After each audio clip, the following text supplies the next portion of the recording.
The first radio transmission came through at 3:47 hours, crackling with static and desperation. Lieutenant Commander Marcus Reaper Thompson pressed his earpiece deeper, straining to catch every word from the SEAL team pinned down in the mountains of eastern Afghanistan. What he heard made his blood run cold. Overwatch, this is Neptune 6.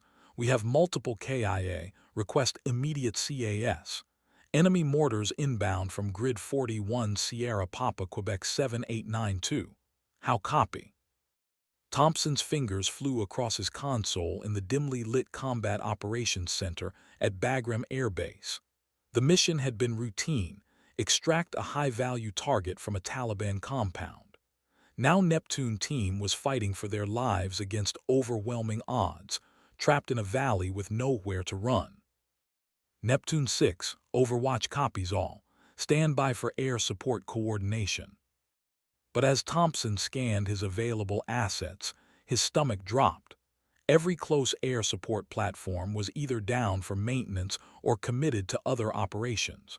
The nearest Apache was 40 minutes out. The SEALs didn't have 40 minutes. That's when the impossible happened. The night sky erupted in controlled violence. Precision strikes began raining down on enemy positions with surgical accuracy that defied explanation. Taliban mortar teams vanished in brilliant flashes. Machine gun nests were silenced by ordnance that seemed to materialize from nowhere. The enemy's coordinated assault crumbled into chaos within minutes. Overwatch Neptune 6, who authorized that strike? We show no friendlies in our airspace. Thompson stared at his radar screen, sweating despite the air conditioning. Nothing. No transponder signals, no flight plans, no radio chatter from any pilot.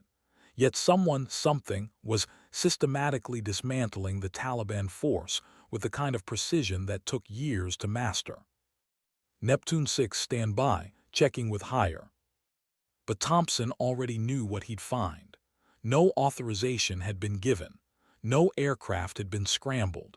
According to every system he monitored, the sky above that valley was empty. The SEAL team leader's voice came through again, calmer now but tinged with bewilderment. Overwatch, whatever ghost you've got up there just saved our lives. Enemy forces are withdrawing. We're moving to extract. As Neptune team called out their successful exfiltration, Thompson noticed something on his night vision feed from a surveillance drone. High above the valley, barely visible against the star-filled darkness, flares began dropping in a deliberate pattern. Not random, not tactical, organized. The flares formed letters against the black canvas of night. ROXANNE. Thompson's hands trembled as he reached for the classified personnel files. He'd heard whispers, rumors dismissed by most as military folklore. Stories about a pilot who disappeared 3 years ago during a classified mission. A pilot whose call sign had been legend among those who flew with her. A pilot named Roxanne Phoenix Castellanos. But Phoenix was dead. Her F-35 Lightning II had been shot down over Syria. The wreckage never recovered. The Navy had held a memorial service. Her name was carved into black granite at the Naval Aviation Memorial. Dead pilots don't fly rescue missions. Do they? The morning briefing at Bagram felt different. Officers who normally joked over coffee sat in uncomfortable silence, avoiding eye contact. Word had spread through the base like wildfire. Something unexplainable had happened in the Hindu Kush Mountains. Something that made seasoned warriors question everything they thought they knew about the laws of physics and the boundaries between life and death. Colonel Patricia Ice Morrison stood at the front of the briefing room, her steel-gray eyes scanning the faces of her pilots and ground controllers. At 52, she commanded respect through competence rather than intimidation, but today her usual composed demeanor showed cracks. Gentlemen, ladies, I know you've all heard rumors about last night's incident involving Neptune team. I'm here to set the record straight. Morrison clicked her remote, and the main screen displayed radar data from the previous evening.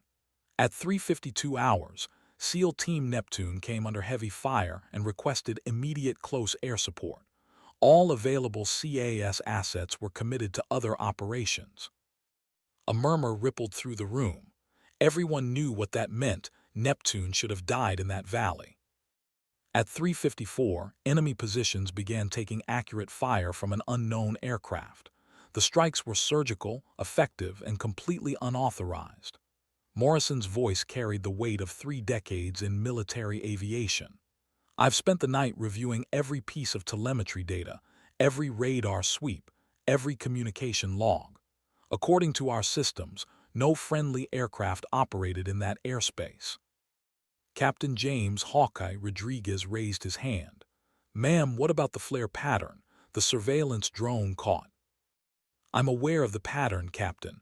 Morrison's interruption was sharp. Which brings me to why you're all here. The screen changed to display a personnel file photo. The woman staring back at them had dark eyes that seemed to burn with inner fire, olive skin stretched tight over sharp cheekbones, and black hair pulled back in a regulation bun. The name at the bottom made several pilots shift uncomfortably in their seats. Lieutenant Commander Roxanne Castellanos, call sign Phoenix, shot down over Syria during Operation Silent Thunder, 15 October 2021. Body never recovered. Aircraft never found. Morrison paused, letting the implication sink in. Phoenix was the finest combat pilot I've ever had the privilege to command. She could make an F-35 dance like a ballerina and strike like a cobra. Thompson found his voice. Colonel, are you suggesting? I'm not suggesting anything, Lieutenant Commander. I'm stating facts. Neptune team was saved by precision strikes that exhibited Phoenix's signature tactics. The flare pattern spelled her name, and according to every sensor we have, it was done by a ghost. The room fell silent except for the hum of air conditioning and the distant sound of aircraft engines on the flight line. Morrison clicked to the next slide, maintenance records. Phoenix's aircraft, Bureau number 169,024, was one of 6 F-35C Lightning IIs reported as total losses in the past 2 years. However, I've discovered some interesting discrepancies in the paperwork. The maintenance hangar at the far end of Bagram's flight line had been officially decommissioned for 6 months. According to the base records, Hangar 7 contained nothing but outdated spare parts and equipment awaiting disposal. Master Sergeant Carlos Wrench Mendoza had worked aircraft maintenance for 23 years, and he'd never seen a hangar that looked abandoned but smelled like jet fuel. Following Colonel Morrison's briefing, Mendoza had volunteered to investigate the discrepancies in the F-35 maintenance logs. What he expected to find was paperwork errors and bureaucratic confusion. What he found instead challenged everything he understood about military protocol and the nature of reality itself. The hangar's massive doors were sealed and padlocked, but Mendoza's master key opened them without resistance. As the heavy steel panels rolled apart, revealing the darkened interior, the smell of JP-8 fuel and hydraulic fluid washed over him like a familiar embrace. Inside, covered by a standard gray tarpaulin, sat an aircraft that officially didn't exist. The F-35C Lightning II looked pristine despite supposedly being shot down 3 years earlier. No battle damage, no carbon scoring from missile impacts, no evidence of the catastrophic failure that should have preceded its destruction over Syria. The only unusual feature was the nose art, a stylized phoenix rising from flames, painted in colors that seemed to shift between gold and crimson depending on the angle of view. Mendoza walked slowly around the aircraft, his practiced eye cataloging details that made his skin crawl. The maintenance log hanging from the cockpit ladder was current, entries made in a handwriting he didn't recognize but somehow found familiar. The last entry was dated that morning, post-flight inspection complete, all systems nominal, aircraft ready for tasking. RC. RC Roxanne Castellanos. But Phoenix had been dead for 3 years. Mendoza's hands shook as he climbed the ladder to peer into the cockpit. The ejection seat was configured for a pilot approximately 5'6", the helmet hanging from the canopy rail sized for a small head. Personal items that shouldn't exist for a dead pilot occupied the usual spaces: a worn leather glove tucked behind the throttle quadrant, a faded photograph of a young girl taped to the instrument panel, a rosary wrapped around the stick grip. The photograph made Mendoza's breath catch. He recognized the little girl Maria Castellanos, Phoenix's daughter, but this wasn't a 3-year-old photo. The child in the picture was older, maybe 8 or 9 years old. Recent. Sergeant Mendoza. The voice behind him carried the musical accent of northern New Mexico, tinged with the confidence that came from thousands of hours in the cockpit of the world's most advanced fighter aircraft. Mendoza turned slowly, his heart hammering against his ribs. Standing in the hangar entrance, silhouetted against the afternoon sun, was a figure that should have been impossible. The flight suit was real enough, desert tan with the patches and insignia of a naval aviator. The face was older than in the personnel photos, marked by experiences that no living person should have survived. But the eyes were unmistakable, dark, intense, burning with the same fire that had made Roxanne Phoenix Castellanos a legend among those who flew beside her. "Hello, Wrench," she said, using the call sign he'd carried for 2 decades. "We need to talk."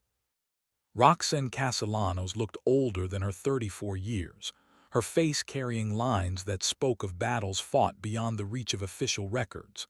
She moved with the controlled grace of a predator, every gesture economical and purposeful. When she removed her helmet, her black hair fell in a cascade that caught the hangar's fluorescent lights like obsidian. "I know you have questions, Sergeant," she said, her voice carrying the same calm authority that had made her subordinates follow her into hell without hesitation. "I'll answer what I can."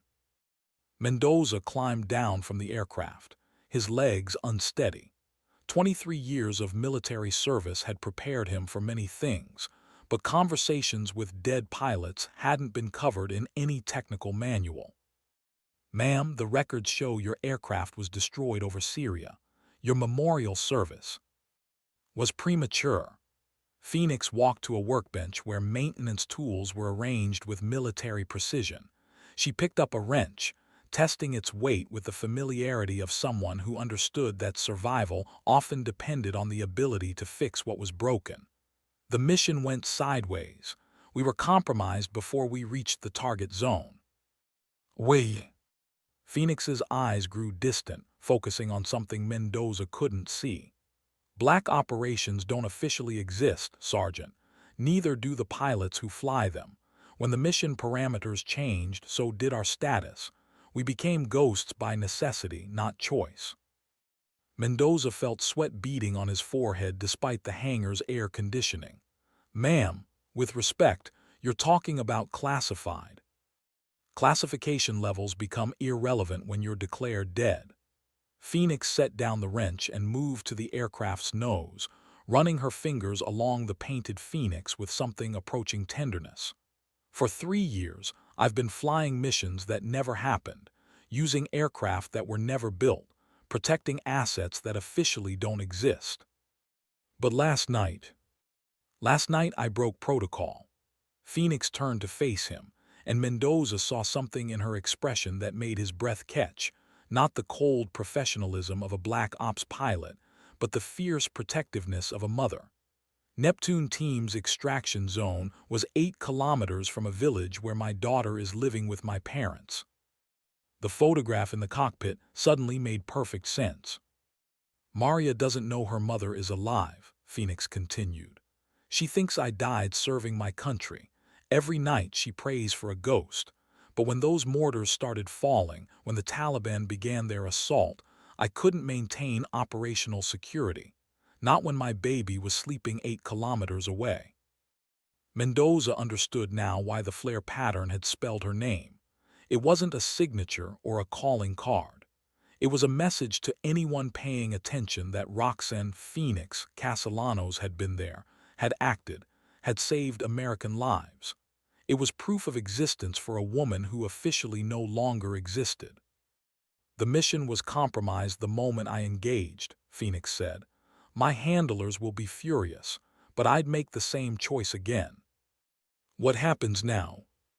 Phoenix smiled, and for a moment the hardened special operations pilot disappeared, replaced by the woman who had once been the pride of naval aviation. Now you have a choice, Wrench. Walk away, file a report about an empty hangar, and forget this conversation ever happened. Or help me maintain this aircraft so I can continue protecting the people I love. The choice wasn't really a choice at all. Master Sergeant Mendoza had spent 2 decades keeping aircraft airworthy, and he recognized a warrior when he saw one. Phoenix might be operating outside official channels, but she was still serving, still protecting American lives with skill and dedication that demanded respect rather than questions.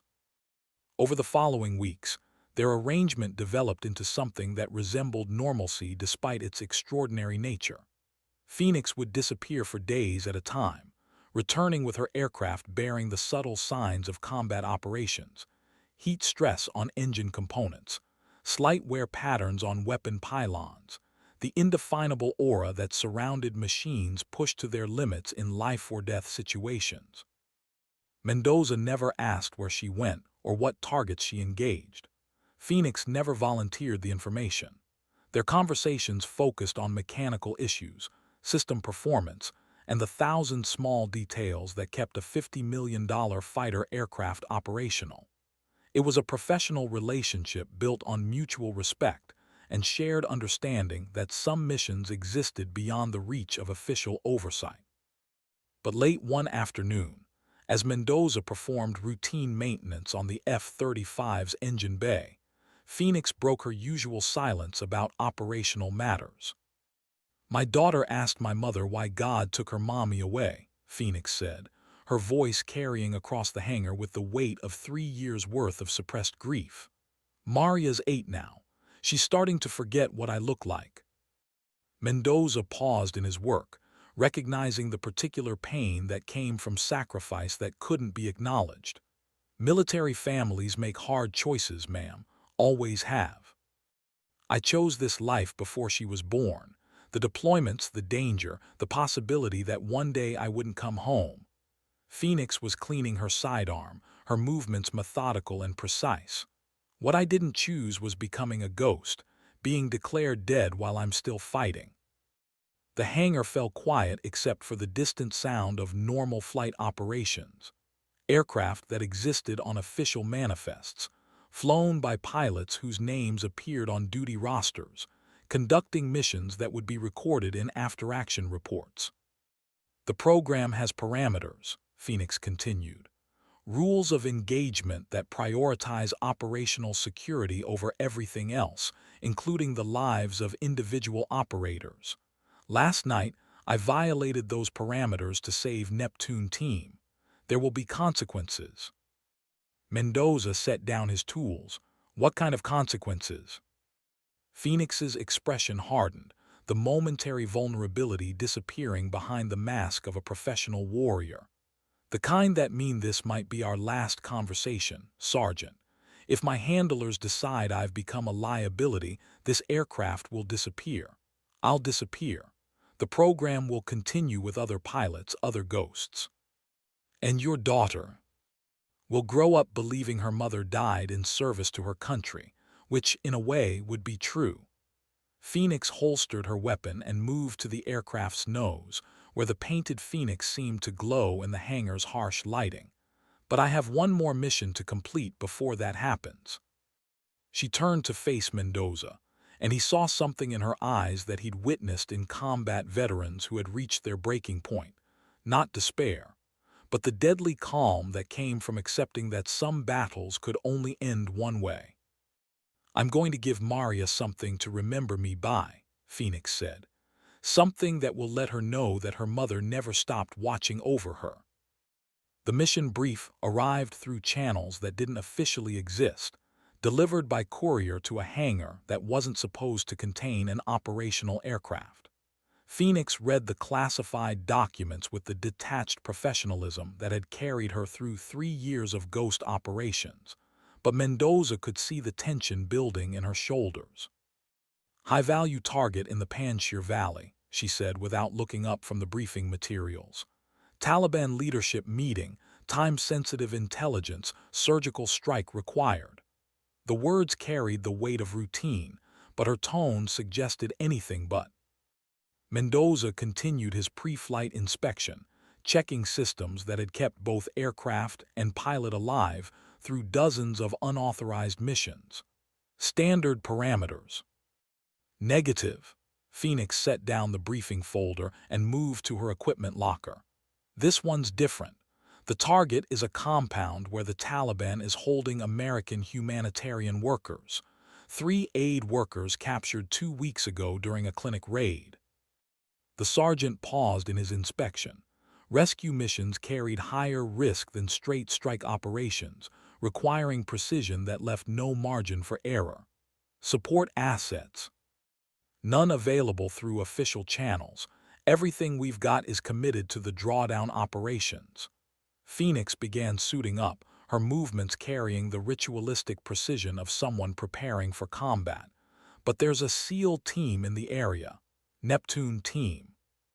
The same unit she'd saved 3 weeks earlier. Mendoza understood immediately. This wasn't just another black operation. It was Phoenix's final mission, designed to put her in a position where she'd have to choose between operational security and saving American lives.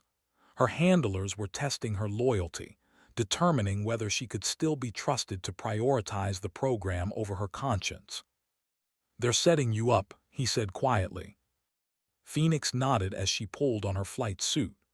"The compound is 12 kilometers from the village where Maria lives with my parents. If the operation goes loud, if there are secondary explosions or collateral damage, the Taliban will retaliate against nearby civilians. And if you abort the mission to protect her, then I'm officially a rogue operator. The program disavows me, the aircraft disappears, and someone else completes the mission without concern for civilian casualties." Phoenix zipped up her suit and reached for her helmet. "But if I complete the mission and accept the risk to my daughter, I prove that I'm still a reliable ghost." Mendoza finished his inspection and stepped back from the aircraft. In 23 years of military service, he'd prepared hundreds of pilots for thousands of missions. None had carried the moral complexity of what Phoenix faced tonight. "There's a third option," he said. Phoenix paused, her helmet cradled in her arms like a sacred object. "Sergeant, complete the mission, save the hostages, and make sure everyone knows who did it." Mendoza met her eyes. Not the program, not some unnamed ghost. Roxanne Phoenix Castellanos, United States Navy. For the first time in weeks, Phoenix smiled. It was an expression that transformed her face, revealing the woman who had once been the pride of her squadron and the hope of her family. "That would end everything," she said. "No more ghost operations, no more unofficial missions. They'd have to acknowledge that I'm alive, which means acknowledging the program exists." "Yes, ma'am, it would." Phoenix walked to the aircraft and began her own pre-flight routine, checking systems with the thoroughness that had kept her alive through impossible odds. As she worked, she spoke without looking at Mendoza. "My daughter deserves better than a ghost for a mother." The F-35 Lightning II lifted off from Bagram at 21:47 hours, its engines barely audible as Phoenix engaged stealth mode and disappeared into the darkness. Mendoza watched from the hangar until even the heat signature vanished from his night vision scope, leaving only stars and the endless Afghan night. 3 hours later, the first reports began filtering through intelligence channels. A compound in the Panjshir Valley had been struck with surgical precision, eliminating high-value Taliban targets while avoiding civilian casualties. 3 American humanitarian workers had been recovered alive by SEAL Team Neptune, who reported receiving close air support from an unidentified aircraft. But this time, the mystery didn't last long. At 3:30 hours, Phoenix's voice crackled through emergency frequencies across half of Afghanistan, broadcasting on channels that every American unit monitored. Her transmission was clear, professional, and completely unauthorized. Any station, this is Phoenix 77, mission complete. 3 American civilians extracted safely, enemy command structure neutralized, Neptune team returning to base. A pause then. For the record, this is Lieutenant Commander Roxanne Castellanos, United States Navy, serial number 7739421, currently flying bureau number 169,024. Mendoza listened to the transmission from the hangar, knowing that those few sentences had just ended 3 years of ghost operations and officially resurrected a pilot who had been declared dead.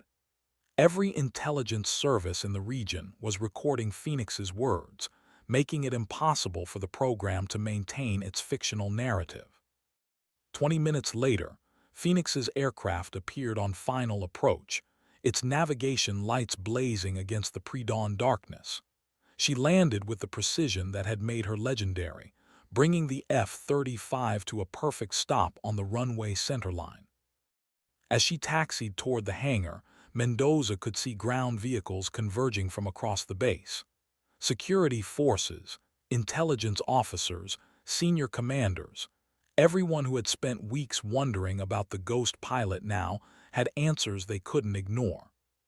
Phoenix shut down her engines and opened the canopy, removing her helmet as spotlights illuminated the aircraft. In the harsh white light, she looked exactly like what she was, a combat pilot who had just completed the most important mission of her career. Colonel Morrison arrived first, her expression unreadable as she approached the aircraft. Behind her came a parade of officers whose job it was to investigate incidents that shouldn't exist and solve problems that couldn't be acknowledged. "Lieutenant Commander Castellanos," Morrison said, her voice carrying the weight of official recognition. "You've been dead for 3 years." Phoenix climbed down from the cockpit, her movements steady despite the exhaustion that followed high-stress combat operations. "Yes, ma'am. I got better." The colonel's stern expression cracked slightly. "We need to debrief this situation, all of it." "Yes, ma'am. But first, I need to make a phone call." Phoenix looked toward the east, where the first hints of dawn were beginning to lighten the sky above the mountains. "My daughter deserves to know that her mother is coming home." The watching officers exchanged glances, recognizing that they were witnessing something unprecedented. The resurrection of a warrior who had chosen family over operational security, truth over the shadows. The debriefing lasted 18 hours, conducted in a secure conference room where Phoenix systematically dismantled 3 years of official lies with calm professionalism. Intelligence officers who had built careers on managing information that didn't exist found themselves face to face with an operator who refused to remain fictional. Colonel Morrison led the questioning, her approach clinical but respectful. "Lieutenant Commander, help us understand the parameters of your survival and subsequent operations." Phoenix sat at the conference table with the posture of someone accustomed to answering difficult questions under hostile circumstances. "The Syria mission was compromised before we reached the target zone. My aircraft took heavy damage from surface-to-air missiles, but I managed a controlled crash landing in contested territory. The wreckage was never found. Because there was no wreckage, my aircraft was recoverable, and I was extracted by assets that don't appear on any organizational chart." Phoenix's tone remained matter-of-fact, as if discussing routine maintenance rather than resurrection from official death. "The program required my death to maintain operational security. I was given a choice: remain dead and continue serving in an unofficial capacity, or be officially alive and face court-martial for classified operations." A CIA representative leaned forward. "What changed your mind about maintaining that arrangement?" Phoenix's expression softened slightly, revealing the woman beneath the warrior's mask. My daughter started having nightmares about her dead mother. 8-year-old girls shouldn't have to carry that kind of grief, especially when it's based on a lie. So you compromised 3 years of operational security for personal reasons. The question came from a Navy intelligence officer whose tone suggested disapproval. Phoenix turned to face him, and the temperature in the room seemed to drop several degrees. Commander, I compromised nothing. I saved American lives, eliminated enemy targets, and completed every mission assigned to me. The fact that I chose to do so under my real name instead of as an unnamed ghost doesn't diminish the operational success. Colonel Morrison intervened before the exchange could escalate. Lieutenant Commander, what are your intentions regarding future service? Phoenix stood, her movement drawing the attention of everyone in the room. Ma'am, I intend to resume my official duties as a naval aviator. I've been dead for 3 years, which I believe exceeds the standard bereavement leave allowance. Despite the tension, several officers couldn't suppress smiles at Phoenix's dry humor. However, Phoenix continued, I also intend to maintain custody of my daughter and provide her with the stability she's been denied since I was supposedly killed in action. If the Navy requires pilots who are willing to die for their country, I'm available. If it requires pilots who are willing to pretend to be dead, you'll need to find someone else. The room fell silent as the implications settled. Phoenix had presented them with an ultimatum disguised as a status report: accept her resurrection and return to normal military service, or face the public relations nightmare of court-martialing a decorated pilot for the crime of staying alive and protecting American civilians. Morrison glanced around the table, reading the expressions of officers who understood that their carefully constructed narrative had been demolished by a woman who valued truth over convenience. Lieutenant Commander Castellanos, Morrison said finally, welcome back to the land of the living. The memorial service for Lieutenant Commander Roxanne Phoenix Castellanos had taken place on a gray October morning 3 years earlier, attended by fellow pilots who believed they were honoring a warrior lost in the service of her country. The same chapel at Naval Air Station Oceana now hosted a very different ceremony: the official reinstatement of a pilot whose death had been greatly exaggerated.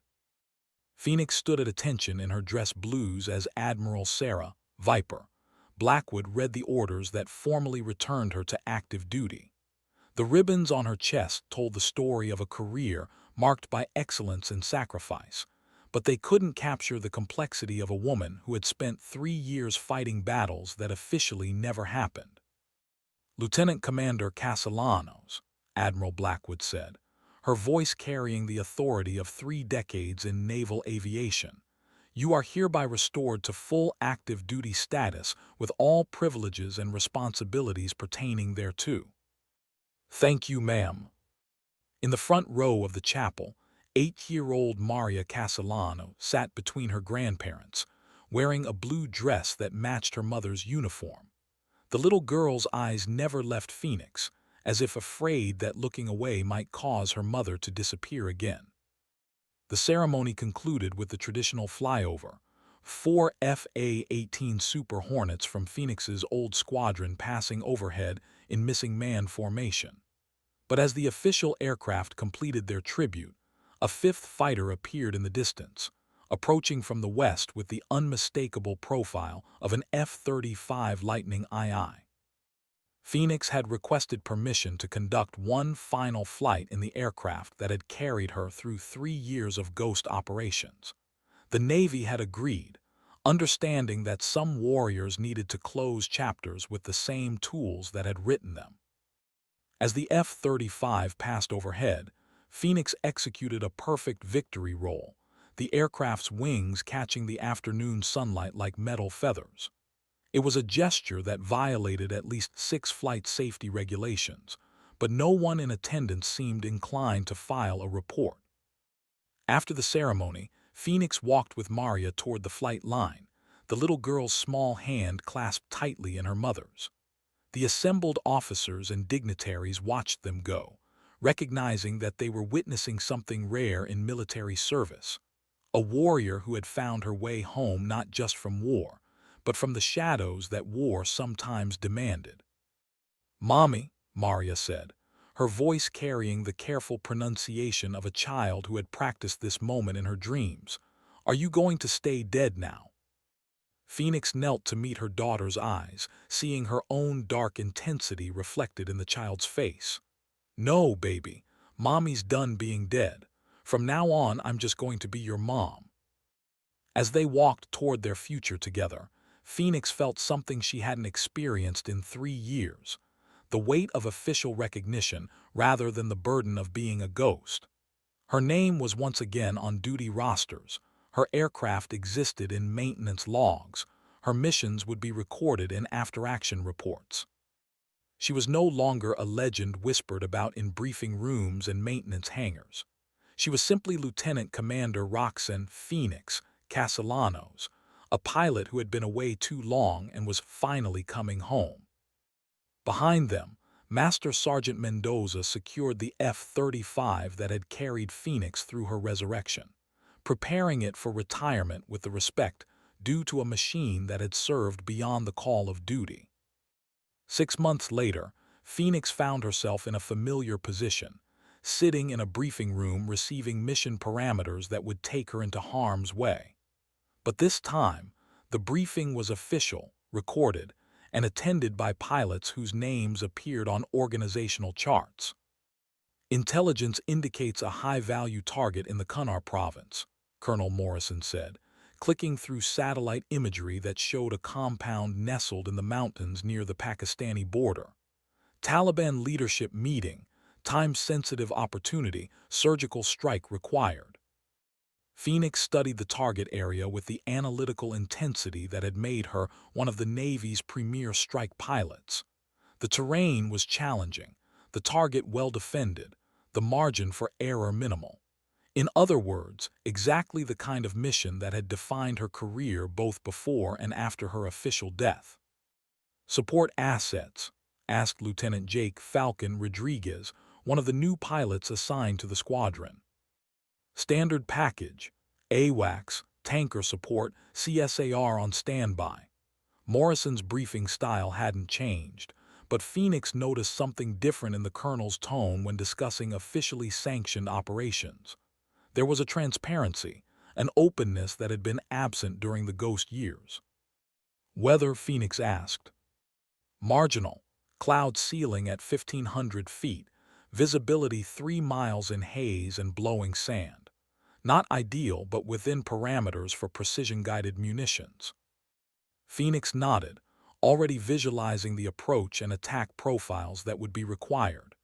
The mission was challenging but achievable, assuming the intelligence was accurate and the target remained stationary.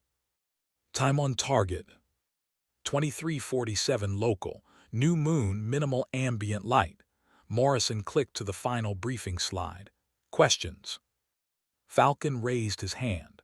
"Ma'am, what's our rules of engagement for civilian structures in the target area?"